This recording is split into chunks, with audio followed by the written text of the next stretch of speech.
My own work was once described by British art critic Timothy Hyman as horribly beautiful.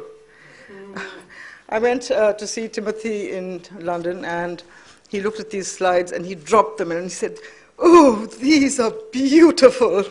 And he sort of shuddered. Of course, Timothy was going through a phase where he adored the German expressionists and was aping them. He painted too, and I went the next day to see his paintings, and I said, "Oh, Timothy, these are horribly ugly." And he acknowledged, but he did teach me then, as a sort of a rookie Indian painter, that there was something to ugliness which had meaning. But I admit to having been unable to absorb aesthetic considerations in the 58 years of my working life as an artist. And I acknowledge that this has possibly been a serious drawback. In the West, decades of installation art seemed to have reached a state of stasis towards the beginning of this century. I had said in a lecture at the Nehru Center in London some years ago, "Is the great new idea going to come from India?" At the turn of the millennium, several young Indian artists found themselves at the same point at where Danto 3 decades ago had declared the end of art, or art as we have understood it so far. There was a proliferation of activity that can best be described as anti-art and often anti-aesthetic. Traditional notions of aesthetics no longer applied to the work of contemporary artists. If the will to please defined art practice till now, it was almost as if the will to displease now became paramount. To quote Tom Wolfe, that irascible critic of modern art theorists, he wrote, "To collectors, curators, dealers, and galleries, new work that looked genuinely ugly began to take on a strange new glow."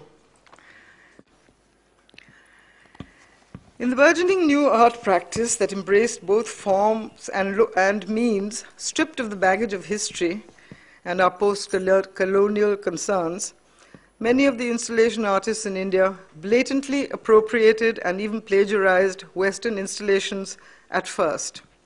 The most perplexing feature of contemporary art practice is that everything is possible and everything is admissible, both in terms of content and of the means to make manifest a vast range of ideas and responses to the artist's situation and environment.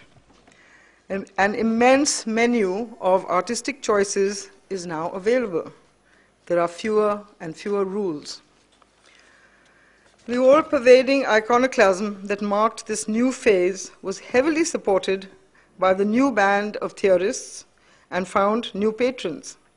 In the heady days of the cutting edge, the art market became emboldened and electrified. So Indian art passed through the phase where the work was not only growing political, gestural, nonconformist, manifesto-driven, sensational, idiosyncratic, and didactic, but at times blatantly ugly, angry, or subversive. Atul Dodia's early paintings, which were once marked by pure aesthetics, now had skulls and bones, becoming increasingly necrophiliac.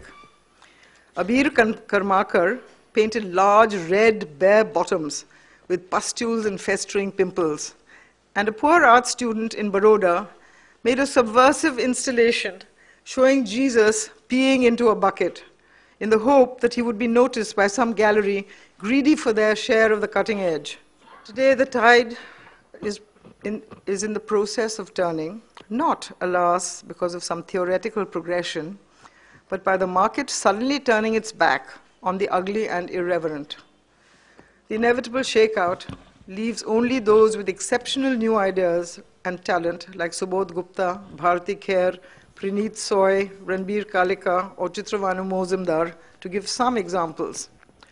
Incidentally, the work of all these artists that I've mentioned, though employing new media, continue to fall within the ambit of the beautiful, which to my mind ensures their survival in the future of Indian art.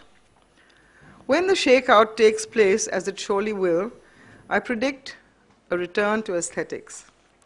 Human beings have an immense thirst for beauty, And though ugliness has been temporarily valorized by not only the cognoscenti, but also briefly by the glitterati and the market, a return to beauty is inevitable.